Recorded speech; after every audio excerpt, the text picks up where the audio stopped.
Assalamualaikum warahmatullahi wabarakatuh. Selamat datang di channel Didik Arif Prabowo. Untuk kesempatan kali ini saya ingin sharing kaitannya dengan rekrutmen P3K bidang pendidikan. Ya, bidang pendidikan tahun ajaran 2020. Ya, ini merupakan resmi dari Kemenpan RB kaitannya dengan rekrutmen P3K di bidang pendidikan. Jadi untuk tenaga pendidik dan tenaga kependidikan. Ya.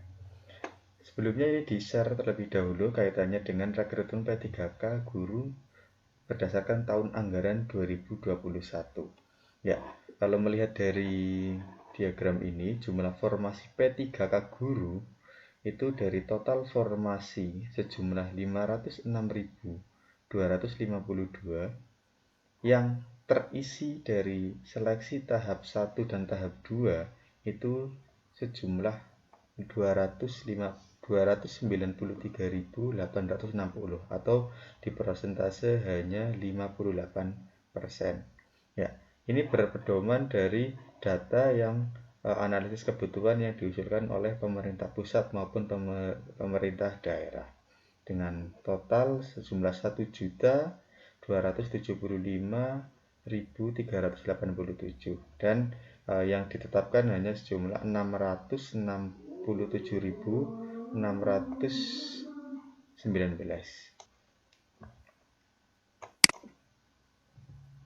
Ya, nah selanjutnya kaitannya dengan ini kebijakan seleksi P3K tahun 2021 ya, berdasarkan Peraturan Menteri Pan RB nomor 28 tahun 2021. Tentunya teman-teman yang kemarin sudah mendaftar ataupun sudah lolos tentunya mengikuti perkembangan kaitannya dengan syarat-syarat kaitannya dengan seleksi tahap 1 maupun kedua dan yang ketiga. Ya, jadi untuk peserta yang berhak mendaftar itu yang pertama THK, yang kedua kemudian guru non ASN di sekolah negeri, kemudian yang ketiga guru swasta, kemudian yang keempat adalah lulusan PPG. Jadi seleksi kompetensi pertama itu bisa mengikuti seleksi yang kedua dengan catatan yang tidak lulus pada seleksi yang pertama. Begitu pula untuk yang ketiga jika tidak lulus pada seleksi kompetensi yang kedua. Kemudian di sini ada afirmasi. Siapa saja yang berhak mendapatkan afirmasi? Tentunya ada 4 kriteria yang mendapatkan afirmasi. Yang pertama, jika memiliki sertifikat pendidik linear dengan jabatan yang dilamar, tentunya mendapatkan nilai tambahan 100%. Ya, dari nilai maksimal kompetensi teknis. Jadi ini berlaku untuk semua peserta yang memiliki sertifikat pendidik atau serdik yang linear dengan jabatan yang dilamar. Kemudian afirmasi yang kedua diberikan kepada usia pelamar di atas 35 tahun, yaitu 15% dari nilai maksimal. Ya, ini berlaku untuk peserta di atas 35 tahun dan berstatus aktif sebagai guru selama 3 tahun terakhir. Jadi dasarnya yaitu dari data Dapodik di sekolah masing-masing. Kemudian yang ketiga kaitannya dengan penyandang disabilitas, itu mendapatkan 10% dari nilai afirmasi yang nantinya akan diverifikasi oleh pihak Kemendikbudristek dengan metode verifikasi video. Kemudian yang keempat yaitu THK yang kedua, itu juga mendapatkan 10%. Jadi peserta terdaftar di database THK 2 BKN dan berstatus aktif sebagai guru selama 3 tahun terakhir, juga dasarnya sebagai Dapodik.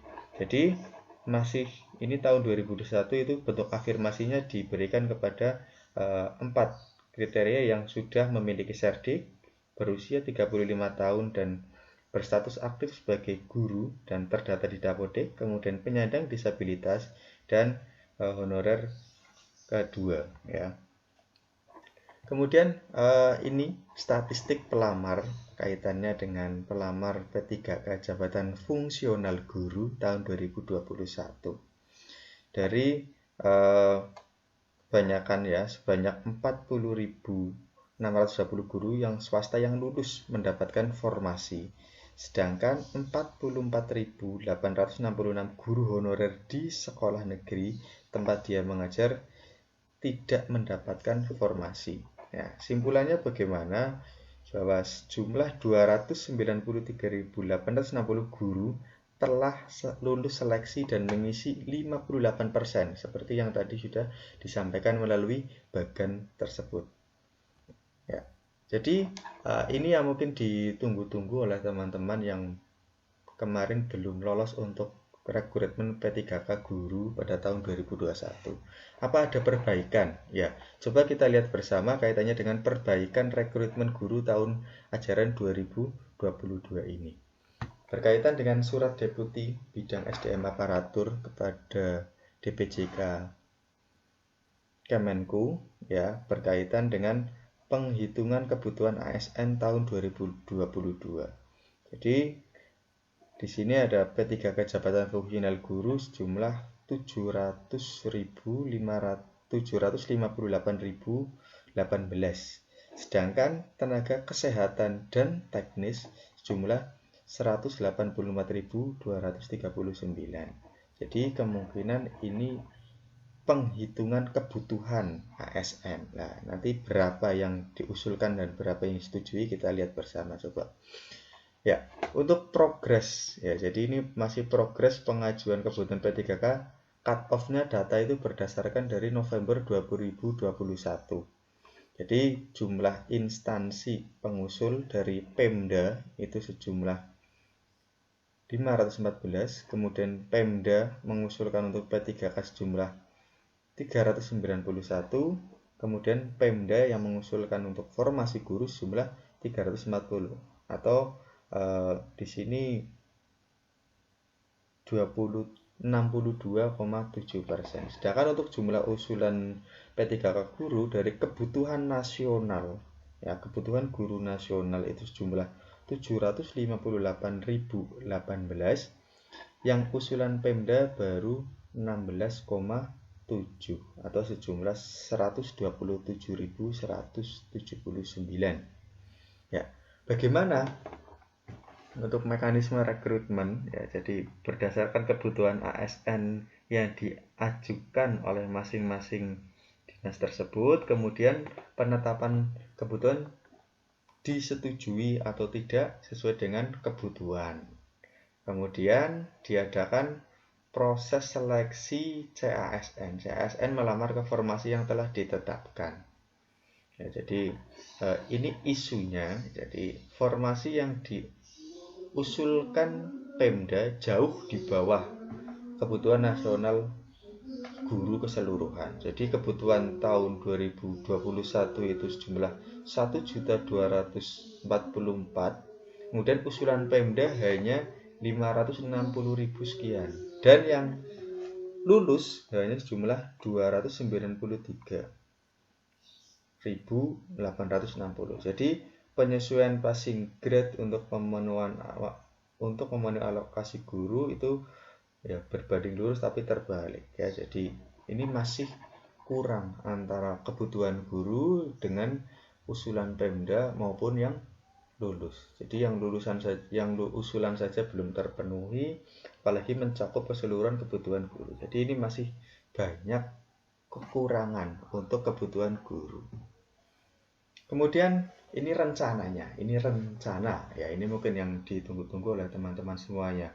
Rencana mekanisme baru rekrutmen P3K guru.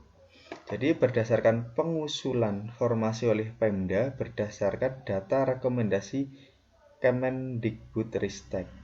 Jadi memprioritaskan data yang tahun 2021 yang tidak mendapatkan formasi, kemudian diberikan kepada Pemda yang nantinya akan diusulkan kembali oleh pihak Pemda. Jadi penetapannya itu diberikan oleh Kemenpan RB sepanjang ini kaitannya dengan anggaran ya, sepanjang anggaran tersebut disetujui oleh Kemenku. Kemudian alur yang ketiga yaitu proses seleksi prioritas peserta yang tidak lulus tahun 2021. Ya, jadi ini tentunya akan menjadikan prioritas kaitannya dengan peserta yang lulus ya, yang lulus tahun 2021. 2021. Jadi proses seleksi antara pelamar dengan guru GTK yang termasuk honorer tingkat 2 tersebut yang tidak berpengalaman tidak disamakan. Jadi jelas ada perbedaan ketika proses seleksi tersebut. Kemudian bagaimana untuk pemenuhan kebutuhannya?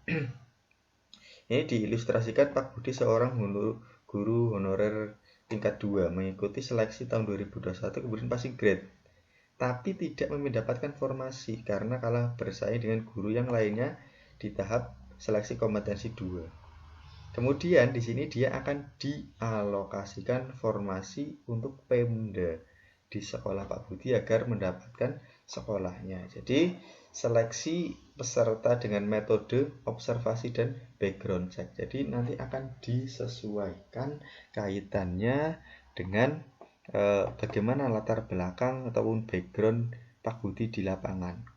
Mungkin disesuaikan ya. Kemudian guru yang belum lulus passing grade tahun 2021 dan peserta umum tetap mendapat melamar sebagai P3K tahun 2002. Mungkin ini penting ya.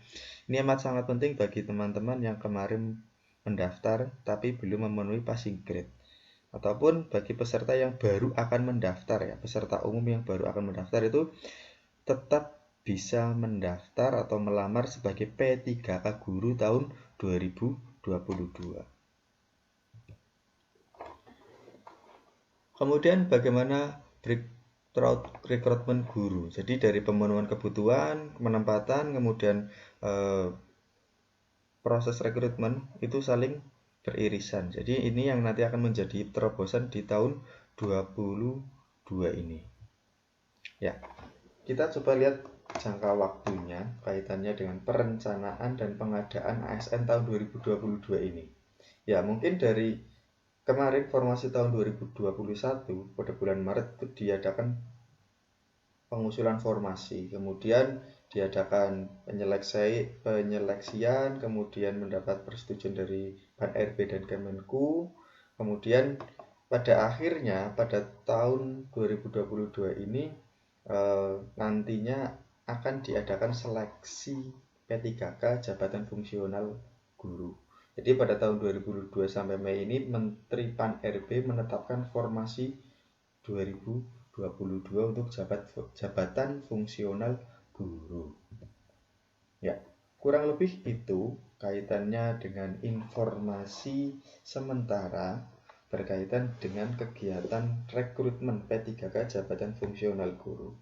Jadi tetap silakan dipantau secara bertahap berkaitan dengan informasi tersebut. Paling tidak ini ada gambaran berkaitan dengan perekrutan P3K guru tahun 2022 dari total jabatan yang diusulkan oleh pemerintah, kemudian ketercapaiannya, kemudian yang mendaftar itu berapa, ternyata belum memenuhi dari kebutuhan guru secara nasional. Ya, diusahakan kepada teman-teman yang akan mendaftar segera dipersiapkan mulai dari sekarang.